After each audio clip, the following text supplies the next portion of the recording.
এই চোরগুলা যেমন করে বাদশার দরবারে দাঁড়াইছিল, ঠিক তেমন করে আপনাকে আমাকেও একদিন বাদশা যিনি আছে তার দরবারে দাঁড়ানো লাগবে কি লাগবে না? আল্লাহ রাব্বুল আলামিন বলেন, আলা ইয়াযুন্নু উলাইকা আন্নাহুম মাবউসুন লিয়াউমিন আযীম। হে দুনিয়ার মানুষেরা, তোমরা কি চিন্তা করো না হাসরের ময়দানে তোমাদেরকে উঠতে হবে, লিয়াউমিন আযীম, মহান দিবসে তোমাদেরকে উঠতে হবে। ইয়াউমা ইয়াকুমুন নাসু লিরাব্বিল আলামিন, সেদিন সেই দিবসে রবের সামনে তোমাদেরকে দাঁড়ানো লাগবে। সূরাটির নাম হলো প্রতারণা। কি নাম? প্রতারণা। বাংলায় প্রতারণা, আরবিতে হলো মুতাফফিফিন। তাহলে সূরার নাম শুনে বোঝা যাচ্ছে যে আজকের আলোচনাটা কেমন হবে। সূরার নামে যেহেতু প্রতারণা, তাহলে আলোচনার বিষয় তো প্রতারণাই হওয়া লাগবে, অন্য বিষয় তো আলোচনা করা যাবে না। প্রতারণা এই পৃথিবীর সমাজে আছে না নাই? প্রতারণা ছাড়া কোনো সমাজ নাই, কোনো দেশ নাই। প্রতারণায় সয়লাভ হয়ে গেছে। ধোঁকাবাজি, প্রতারণা, এগুলো মানুষ হর হামেশা করতেছে। প্রতারণা করলে এর জবাবদিহিতা করা লাগবে কি লাগবে না? আল্লাহর দরবারে আমাদের দাঁড়ানো লাগবে না? আল্লাহর সামনে আমাদের কিন্তু হাজির হওয়া লাগবে। সুলতান মাহমুদ গজনবী রহমতুল্লাহ আলাই, তিনি ছদ্মবেশে রাত্রিবেলা ঘুরতেছেন। তো এক গাছের নিচে দেখে 11টা-12টার সময়, গভীর রাত, কয়েকজন যুবক ছেলে পেলে আড্ডা মারতেছে। রাতের 11টা-12টার সময় যে যুবকেরা বাড়ির বাহিরে আড্ডা মারে, এরা মনে হয় ভদ্র ঘরের সন্তান নাকি? কোন ভদ্র ঘরের সন্তান রাতের 11টা-12টায় বাহিরে আড্ডা দিতে পারে? যদি কেউ দেয় তাহলে বুঝতে হবে যে হয় সে নেশাখোর, আর না হলে চোর। কি বলেন? সে যেই সময় সব মানুষ ঘুমায়, এই সময় যদি কেউ বাড়ির বাহিরে রাস্তাঘাটে রাতের 11টা-12টা-1টায় যদি আড্ডা মারে, তাহলে বুঝতে হবে হয় সে নেশাখোর, না হয় সে চোর। সুলতান মাহমুদ গজনবী এই যুবক সন্তানগুলা গাছের নিচে কি করে, যা বলতেছে, কে তোমরা? ওরা এত একজন, আর ওরা তো 4জন। ওরা এখন বলছে তুমি কে? এখন সুলতান মাহমুদ চিন্তা করলেন যে এখন যদি আমার পরিচয় আমি দেই, তাহলে তো এদের গুমর আমি বাইর করতে পারবো না। এদের কি করতেছে এরা জায়গায়, এদের গুমর বাইর করতে হবে। তো উনি কৌশল করে বললেন যে তোমরাও যা আমিও তাই। কি? তোমরাও যা আমিও তাই। তুমি আমাদের মতোই যদি হও, তাহলে এই কাকা ঘুরতেছে কেন? আমাদের কাছে আসো, আমাদের সাথে আসো। তো সুলতান গেছে, গিয়ে বলতেছে যে আমরা আজকে এই এলাকার বাদশার বাড়িতে চুরি করতে যাব। তো মানে এমন একটা অন্ধকার যে চেহারা দেখা যায় না, শুধু মানুষ দেখা যায়। সুলতানকে কি বলতেছে আমরা আজকে সুলতানের বাড়িতে চুরি করতে যাব। তুমি যে আমাদের সঙ্গে যাবা, আমরা তো এমনি এমনি এত গুরুত্বপূর্ণ জায়গায় নিয়ে যাব না, কোনো গুণ থাকা লাগবে। গুণ আছে? বলে তোমাদের গুণ আছে? বলে হ্যাঁ, আমাদের প্রত্যেকেরই গুণ আছে। বলে কার কি গুণ আছে দেখি বলো। একজনকে বলছে তোমার কি গুণ? বলে আমার গুণ হলো হাতে। হাতে কি গুণ? বলে আমি যে কোনো ধরনের তালা গিয়ে হাত দিলেই তালা খুলে যায়। ও বাপরে, বড় গুণ। তোমার? দ্বিতীয় জন বলতেছে আমার গুণ হলো কানে। বলে কানে তোমার আবার কি গুণ? বলে যে কুকুর যে ঘেউ ঘেউ করে, কুকুর ঘেউ ঘেউ করে কি বলতেছে আমি ওটা তাফসীর করতে পারি, আমি ওটা বুঝতে পারি যে সে কি বলতেছে। বলে বাহ, তোমার তো বিশাল বড় গুণ। তৃতীয় জন তো তোমার কি গুণ? বলে আমার গুণ হলো নাকে। আমি আমার নাক দিয়ে কোথায় ধন সম্পদ টাকা পয়সা লুকানো আছে আমি গন্ধ শুকে আমি টাকার কাছে চলে যাবো। সব বনাশ করছে। চতুর্থ জন, তোমার কি গুণ? বলে আমার গুণ হলো চোখে।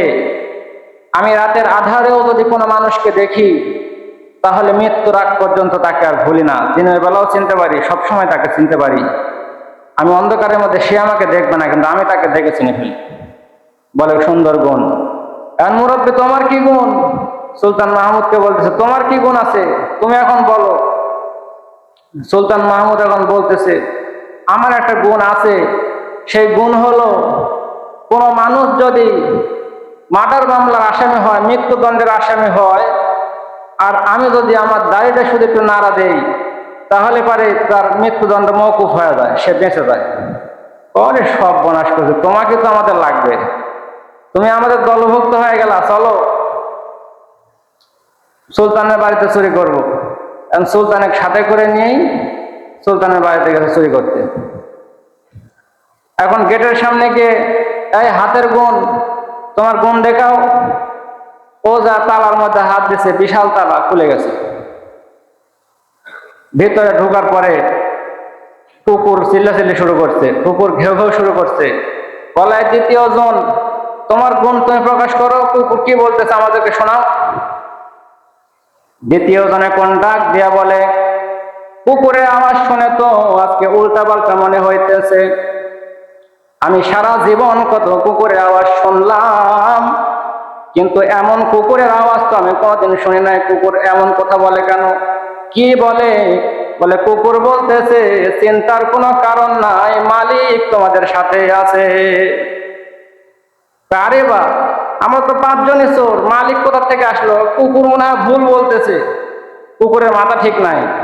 আসলে কুকুরের মাথা ঠিক নাই না ওদের মাথা ঠিক নাই, সম্পদের লোভ ওদেরকে চড়াও করে বসছে। বলে কুকুরের মাথা ঠিক নাই, চলো আমরা চুরি করি। 5 জনে মিলে গিয়ে চুরি করতেছে সুলতানের সাথে। এবার গিয়ে বলছে নাকের গুণ, তোমার গুণ তুমি প্রকাশ করো, বলো সম্পদ কোথায় আছে দেখো। ও নাক দিয়ে শুনতে শুনতে সম্পদ মোহর যা আছে সোনা দানা সবকিছু দেখা দিছে। চুরি করে নিয়ে এবার গাঠি গুটি বেঁধে নিয়ে সবাই যাইতেছে। বলে চলো গাছের কাছে গিয়ে ভাগাভাগি করি। গাছের কাছে যাবে, এখন পিছনে তাকায় দেখে মুরব্বী নাই। কারে মুরব্বী গেল কই? মানে একজনে বলে যাক আমাদের ভাগ একটা তো করলো, ভাগে বেশি করে পাবো, যেটা দেখ মুরব্বী মানুষ, আমার তার কিছু কই নাই। গাছের নিচে গিয়া যখন ভাগ শুরু করবে এমন অবস্থায় লক্ষ্য করিয়া দেখে বাদশার দরবারের সেনাবাহিনী এসে তাদেরকে ঘিরে ফেলে দিয়েছে। সেনাবাহিনী এসে ঘিরে ফেলে দিয়েছে, বাদশা তো নিজেই তো ধরা দিয়েছে। পরের দিন সকালবেলা হাজির, বাদশার দরবারে হাজির, বাদশার দরবারে হাজির। এই যে মানুষগুলোকে, 4 জন মানুষগুলোকে যে গ্রেপ্তার করা হলো, এমন বড় বড় আসামি, এমন বড় বড় চোর দেশের মধ্যে আছে কিনা সন্দেহ। একজনের নাকের ক্ষমতা, একজনের হাতের ক্ষমতা, আর একজনের কানের ক্ষমতা। এমন বড় বড় চোরকে যদি ছেড়ে দেওয়া হয়, দেশের মানুষ জীবনেও শান্তিতে থাকতে পারবে না। আর ওই যে একজন আছিল চোখের গুণ, ও এখন সুলতানকে দেখেই চিনে ফেলেছে। ওদের কানে কানে বলে ভাই এই সুলতানই তো কালকে আমাদের সাথে আছিল। আর সব বনাশ করছে কি, সুলতান আমাদের সাথে থেকে এই কাজ করলো। বলে চুপ থাক, দেখি কোনো ব্যবস্থা করা যায় কিনা। সুলতান মাহমুদ গজনবী এবার ঘোষণা দেয়া দিলেন এত বড় বড় চোরকে তো ক্ষমা করা যায় না, মৃত্যুদণ্ড, তোমাদের মৃত্যুদণ্ড, তোমাদের সব 4 জনকে ফাঁসিতে ঝুলিয়ে গর্দান নামিয়ে দেওয়া হবে। একজনেরও বাঁচার কোনো অধিকার নেই। রাজা সাহেব মৃত্যুদণ্ডের ঘোষণা দিয়ে দিয়েছে। 4 জনের মধ্যে ওই যে চোখওয়ালা ব্যক্তি, যিনি অন্ধকারেও দেখতে পায়, তিনি উপস্থিত বুদ্ধি দিয়া বললেন জাহাপানা, আমাদের 3 জনের গুণ তো আমরা দেখাইছি, আমাদের গুণগুলো তো আমরা দেখাইছি, আপনার গুণ তো এখনো বাকি আছে। আপনিও তো বলেছিলেন যে আমার গুণ হলো কোনো মানুষকে যদি মৃত্যুদণ্ড দেওয়া হয় তাহলে আমি দাড়ি নাড়া দিলেই তার মৃত্যু ক্যান্সেল হয়ে যায়। আপনার গুণটা এখন তো দেখান, আমাদের গুণটা আমার দেখছেন তো, ভালোই দেখলেন তো, এখন আপনার গুণটা একটু দেখান। সুলতান মাহমুদ হেসে দিলেন, হেসে দিয়ে তাদের উপস্থিত বুদ্ধি দেখে তাদেরকে ক্ষমা করে দিয়ে আবার নতুন জীবন শুরু করার জন্য তাদেরকে সুযোগ করে দিলেন যে যাও নতুন জীবন শুরু করো, আর জীবনে কোনো অন্যায় করবা না, চুরি করবা না। মুসলমান ইমানদার ভাইরারে আমার, এই চোরগুলা যেমন করে বাদশার দরবারে দাঁড়াইছিল, ঠিক তেমন করে আপনাকে আমাকেও একদিন বাদশা যিনি আছে তার দরবারে দাঁড়ানো লাগবে কি লাগবে না? আল্লাহ রাব্বুল আলামিন বলেন, আলা ইয়াযুন্নু উলাইকা আন্নাহুম মাবউসুন লিয়াউমিন আযীম। হে দুনিয়ার মানুষেরা, তোমরা কি চিন্তা করো না হাসরের ময়দানে তোমাদেরকে উঠতে হবে, লিয়াউমিন আযীম, মহান দিবসে তোমাদেরকে উঠতে হবে। ইয়াউমা ইয়াকুমুন নাসু লিরাব্বিল আলামিন, সেদিন সেই দিবসে রবের সামনে তোমাদেরকে দাঁড়ানো লাগবে। হে দুনিয়ার মানুষেরা, তোমরা কি চিন্তা করো না হাসরের ময়দানে উঠা লাগবে, রবের সামনে তোমাদের দাঁড়ানো লাগবে? এই কথাটা যে আল্লাহ বললেন মুতাফফিফিনের, এটা 4 নাম্বার 5 নাম্বার আয়াত, আগের 3 আয়াত আল্লাহ একটা কথা বলেছেন, সেই কথা বলার পরে এই কথা বললেন রবের সামনে দাঁড়ানো লাগবে, হাসরের ময়দানে ওঠা লাগবে। এই কথা বলার আগে আল্লাহ একটা অপরাধের কথা বলেছেন, সেই অপরাধের কথা বলার পরে আল্লাহ এই কথা বললেন যে রবের সামনে কিন্তু দাঁড়ানো লাগবে, হাসরের ময়দানে কিন্তু তোমাদের ওঠা লাগবে। সে অপরাধটা কি? আল্লাহ পাক এই সূরার প্রথমের দিকে সে অপরাধটার কথা বলে দিলেন, ওয়াইলুল লিল মুতাফফিফিন আল্লাযীনা ইযা ক্তালু আলান নাসি ইস্তাওফুন ওয়া ইযা কালুহুম আও ওয়াজানুহুম ইউখসিরুন। ওয়াইলুল লিল মুতাফফিফিন, ধ্বংস ওজন কম যারা দেয় তাদের জন্য। এই ওয়াইলুল লিল মুতাফফিফিনের ভিতরে 2টা শব্দ আছে, একটা হলো ওয়াইল আর একটা হলো মুতাফফিফিন। ওয়াইল কি? ওয়াইল হলো জাহান্নামের একটা স্তর, জাহান্নামের একটা উপত্যকা, একটা ছোট জাহান্নামে ধরা যেতে পারে। ওয়াইল নামক জাহান্নাম কাদের জন্য? লিল মুতাফফিফিন। আল্লাহ রাব্বুল আলামিন বলেন মুতাফফিফদের জন্য ওয়াইল নামক জাহান্নাম। ওয়াইল নামক জাহান্নামটা কেমন? ওয়াইল নামক জাহান্নামটা এমন, ওই জায়গাটায় সমস্ত জাহান্নামীদের রক্ত পোষ, সমস্ত দুর্গন্ধ গিয়া যে জায়গার মধ্যে জমা হয়, ওই জায়গার নাম হলো ওয়াইল। আল্লাহ রাব্বুল আলামিন বলেন ওয়াইল নামক জাহান্নাম তাদের জন্য। কাদের জন্য? লিল মুতাফফিফিন, মুতাফফিফদের জন্য। এখন প্রশ্ন হলো মুতাফফিফিন কারা? মুতাফফিফিন কারা? মুতাফফিফিন হলো যারা ওজনে কম দেয়। মুতাফফিফিন তারা যারা ওজনে কম দেয়। আল্লাযীনা ইযা ক্তালু আলান নাসি ইস্তাওফুন ওয়া ইযা কালুহুম আও ওয়াজানুহুম ইউখসিরুন, যারা আনার সময় ঠিক আনে, দেওয়ার সময় কম দেয়। এরকম মানুষ আছে না নাই? আনার সময় ঠিক আনে, দেওয়ার সময় কম দেয়। আল্লাহ রাব্বুল আলামিন বলেন মুতাফফিফিন, মুতাফফিফদের জন্য ওয়াইল নামক জাহান্নাম। মুতাফফিফ কারা? যারা কম দেয় মানুষকে, যারা কম দেয়, ঠিক আনে, দেয় ব্যাঠিক, এরা হলো মুতাফফিফ। দোকান থেকে, দোকানের তুমি মাল আনলা, যেইভাবে মাল আনলা সেইভাবে দিলা না, দিলা অন্যরকম করে। তুমি একটা দোকানের তেল আনলা, একটা দোকানদার তেল আনলো, ভালো তেল আনলো 10 কেজি, তার মধ্যে খারাপ তেল মিশায় দিল 2 কেজি। তাহলে খারাপ তেলটা ভালো তেলের দামে বিক্রি হলো কি হলো না? ভালো তেল, মনে করেন সরিষার তেলের দাম বেশি, সরিষার তেল 10 কেজি আনলো, ওর ভিতরে 2 কেজি সয়াবিন দিয়ে দিল, তাহলে ওই খারাপ তেলটাও তো ভালো তেলের দামে বিক্রি হলো, হলো না? এটার নাম হলো মুতাফফিফিন। 1 কেজি জিনিসের ভিতরে 1000 গ্রাম জিনিসের মধ্যে 10 গ্রাম কম দেওয়া। তফিফ মানে হলো সামান্য সামান্য। এই মুতাফফিফিনের শর্ট শব্দ হলো তফিফ, সামান্য সামান্য। 1000 গ্রামের ভিতরে 10 গ্রাম কম দিলে আপনি কিছুই বুঝতে পারবেন না। কিন্তু এই 10 গ্রাম করে যখন 100 জনকে দিবে, তখন তার দোকানে একটা বিশাল অ্যামাউন্ট একটা লাভ চলে আসে। আল্লাহ রাব্বুল আলামিন বলেন, মুতাফফিফদের জন্য ওয়াইল নামক জাহান্নাম। মুতাফফিফ কারা? যারা আনে ঠিক দেয় কম। গুঁড়া মরিচের গুঁড়া আনছে, ওই গুঁড়া মরিচের ভিতরে রং মেশায় বেশি দামে বিক্রি করলো। এই যে মানুষকে দিল কম, এটার নাম হলো মুতাফফিফ। ভালো জিনিস বলে খারাপ জিনিসটা দিয়া দিল, টাকা কিন্তু ভালো জিনিসের নিল, এটার নাম হলো মুতাফফিফ। মুসলমান ইমানদার ভাইরা আমার, আল্লাহ রাব্বুল আলামিন এই আয়াতের মধ্যে ঘোষণা করে দিলেন, এ আমার বান্দারা, তোমরা যেমন ভাবে আনো ঠিক তেমন ভাবে তোমরা মানুষের কাছে দাও।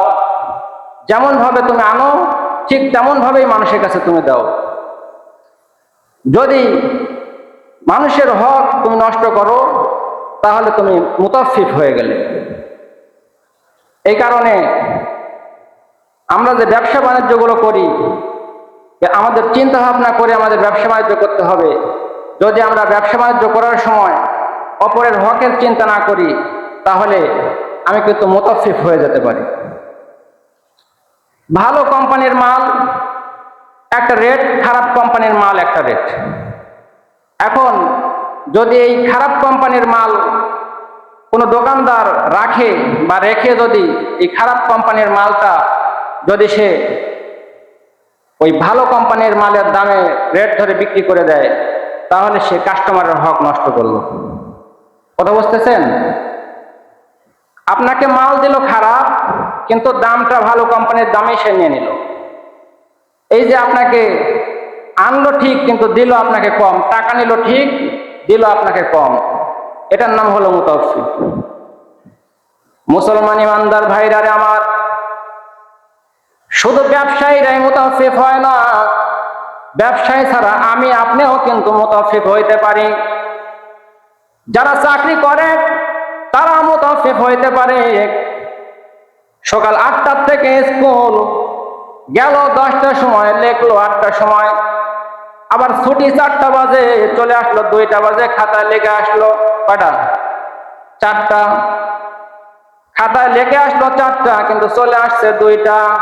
এই যে তুমি সরকারকে কম দিলা, এইটার নাম হলো মুতাফফিফ। এটার নাম হলো মুতাফফিফ। একজন গৃহস্থ মুতাফফিফিন হতে পারে। ধান বিক্রি করবে, শুকনা ধানের মধ্যে 2 কলসি পানি ছিটা দিল, ওজন বেশি হওয়ার লাগা। এই গৃহস্থ মুতাফফিফ হয়ে যাইতে পারে। পাট বিক্রি করবে, শুকনা পাটের ভিতরে পানি ছিটা দিল, ওজন বৃদ্ধি পাওয়ার লাগা।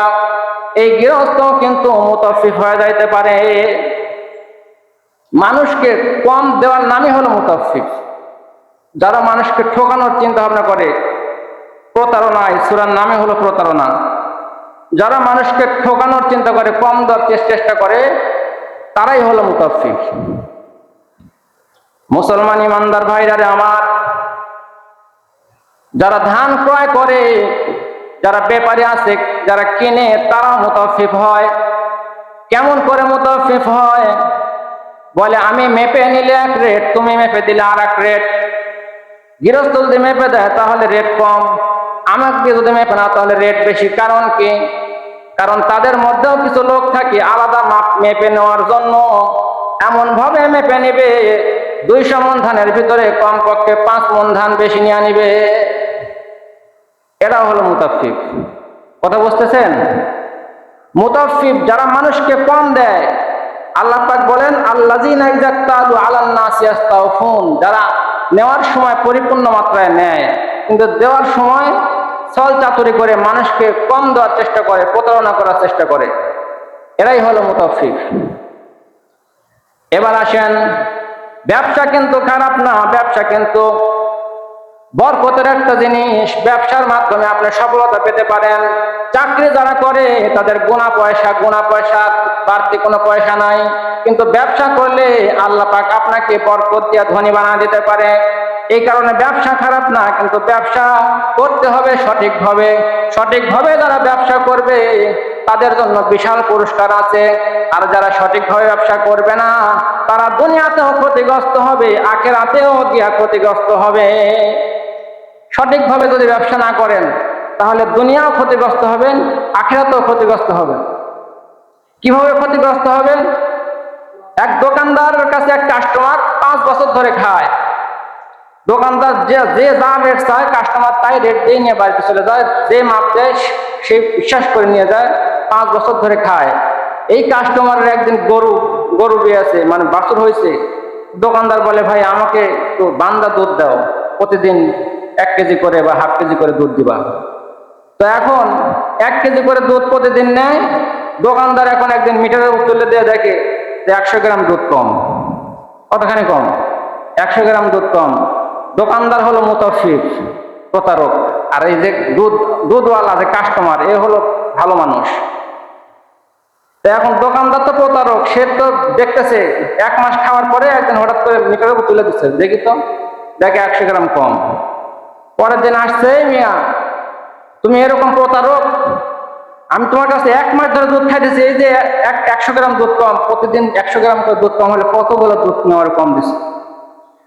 এখন ভালো মানুষ বলতেছে, ভাই আমি তো এই ধরনের চিন্তা ভাবনা মাথার মধ্যে রাখিও না যে আমি কাউ কম দিব বা এরকম কোনো আমি মন মানসিকতা ঘুরেও না, কিন্তু কিভাবে কম হলো ভাই বুঝতেছি না, কিছুই বলতে পারলো না। পরের দিন ঘুরে এসে বলতেছে, ভাই পাইছি। বলে কি? বলে যে আমার তো বাড়িতে মাপার কোনো যন্ত্র নাই, আপনি যে আমাকে প্যাকেট দেন, হাফ কেজি 1 কেজির প্যাকেট দেন, আপনি ওজন করে করে ওই একটা 1 কেজির প্যাকেট আমি রেখে দিচ্ছি বাড়িতে, ওটা দিয়ে দুধ মেপে দিই। আপনার 1 কেজি দিয়ে মেপে দিচ্ছেন আমাকে ডাউল বা চাউল, ওটা দিয়ে আমি দুধ মেপে আনি, আমার তো কোনো পাথর নাই। তাহলে 1 মাসেই যদি আপনার এরকম লস হয়, তাহলে 5 বছরে আমার কেমন লস হয়েছে? কথা বুঝতেছেন? আল্লাহ রাব্বুল আলামিন বলেন, মুতাফফিফ হইও না, মুতাফফিফ হইলে ওয়াইল নামক জাহান্নাম। আর যদি মুতাফফিফ না হও তাহলে দুনিয়াতেও শান্তি, আখিরাতেও শান্তি। এই যে লোকটা মুতাফফিফ হইল, এই যে কাস্টমার, তাকে কিন্তু খারাপ মন্তব্য করে ফেললো। ওই কাস্টমার কোনোদিন ওই দোকানদারের কাছে আর যাবে না। দোকানদারের কাস্টমারও গেল, আবার মান সম্মানও গেল। যদি মুতাফফিফ হও, যদি প্রতারক ব্যবসায়ী হও, তাহলে কাস্টমারও হারাইবা, মান সম্মানও হারাইবা। আর যদি সত্যিকারের ব্যবসা হয়, যদি সঠিক ব্যবসায়ী হও, আল্লাহর নবী বলেন, আত্তাজিরুনা সাদিকিল আমিন মা'আন নাবিয়্যিনা ওয়াস সিদ্দিকিনা ওয়াস শুহাদাই ওয়াস সালিহিন। সত্যিকারের সত্যবাদী ব্যবসায়ী যারা হবে, বিশ্বাসী সত্যবাদী ব্যবসায়ী যারা হবে, আল্লাহ রাব্বুল আলামিন তাদেরকে নবীদের সাথে হাসর করাইবেন। সত্যিকারের সৎ ব্যবসায়ী যারা বিশ্বস্ত ব্যবসায়ী হবে, আল্লাহ তাদেরকে নবীগণের সঙ্গে হাসর করাইবেন। এখন প্রশ্ন হলো, ব্যবসা করে তো সে লাভ করতেই আছে, আবার এত বড় মর্যাদা কেন? এত বড় মর্যাদা কেন? তুমি সঠিক সত্যকারের বিশ্বাসী সত্যবাদী ব্যবসায়ী, এই কারণে আল্লাহ তোমাকে এমন মর্যাদা কেন দিলেন? কারণ হইল তোমার ভিতরে কিছু গুণ থাকবে, কিছু গুণ থাকবে। যারা সত্যবাদী ব্যবসায়ী, যারা সঠিক ব্যবসায়ী, তাদের ভিতরে কিছু গুণ থাকবে, আলাদা কিছু গুণ থাকবে। কেমন গুণ? তুমি যে ব্যবসা করতেছো, দোকানদারি করো, দিনের মধ্যে এমন অনেকবার হয়ে যায়, কত মানুষ বিপদে পড়ে তোমার কাছে টাকা ভাঙানোর জন্য যায়। গাড়ির থেকে নেমেছি, টাকা ভাঙতে নাই, কোথায় যাবো? দৌড় মেরে একটা দোকানদারের কাছে গেলাম, ভাই টাকাটা ভাঙায় দেন। এই যে নিঃস্বার্থ ভাবে তুমি টাকাটা ভাঙায় দিলা, এই যে একটা ভালো কাজ করার কারণে আল্লাহ তোমাকে নবীদের সঙ্গে তোমাকে হাসর করাইবেন। যারা সঠিক ব্যবসায়ী হবে, হালাল ব্যবসায়ী হবে, তাদের কিছু ভিতরে কিছু কিছু গুণ থাকবে। যেমন আরো একটা দেখেন, একটা মাল আপনি বিক্রি করলেন, মাল বিক্রি করার পরে একটা মানুষ নিয়ে বাড়িতে গেল, বাড়িতে যাওয়ার পরে একটা শাড়ি নিয়ে বাড়িতে গেল, বাড়িতে যাওয়ার পরে বিবি দেখে বলে, এই শাড়ি আমার পছন্দ হয় না, শাড়ি ঘোরাতে টাকা নিয়ে আসো। এই যে কাস্টমারটা বিবির চাপে আবার ঘুরে দোকানের দিকে আসতেছে, মনে মনে চিন্তা করতেছে কি হয়, দোকানদারের কাছে গেলে কি হয়, কি হয়। তোমার কাছে যে কাস্টমারটা ঘুরে আসলো, তুমি যদি মুতাফিফ দোকানদার হও, প্রতারক দোকানদার হও, তুমি বলবে বিক্রিত মাল ফেরত নাই। আর যদি লোকটা যদি ভালো হয়, সৎ বিশ্বাসী ব্যবসায়ী হয়, আমার 50 টাকা লস হইলে হোক, আমি তোমার সঙ্গে 2 নাম্বারই করবো না। জিনিস পছন্দ হয় নাই, তুমি তোমার টাকা ফেরত নিয়ে চলে যাও, বরং তারও 1 কাপ চা খাওয়া যাও। তোমার 50 টাকা লস হইল, তুমি আরো 1 কাপ চা খাওয়াই দিলা, ওই যে মনের মধ্যে একটা শান্তি পাইলো। এই যে একটা গুণ তোমার ভিতরে আছে, এই গুণের কারণে আল্লাহ তোমাকে নবীদের সঙ্গে হাসর করাইবেন। সুবহানাল্লাহ। সম্মানিত উপস্থিতি, এই সূরার প্রথম 6 আয়াতের এটাই একটাই অপরাধের কথা আল্লাহ বলছে, যে যারা সবসময় মানুষকে কম দর ধান্দা করবে, প্রতারক, নেবে ঠিক দেবে কম, এই ধরনের মানুষ যারা, তারাই হলো মুতাফফিফ। যারা অল্প অল্প করে মানুষকে কম দেয়, যারা মানুষের সঙ্গে প্রতারণা করে, এরাই হলো মুতাফফিফ। এদের জন্য হলো ওয়াইল নামক জাহান্নাম। আল্লাহ পাক আমাদের সকলকে এর থেকে হেফাজত করুন, বলেন আমিন। এবং সঠিক সত্যবাদী বিশ্বাসী মানুষ হয়ে ঈমান নিয়ে কবরে দেওয়ার তৌফিক দিন, বলেন আমিন। যারা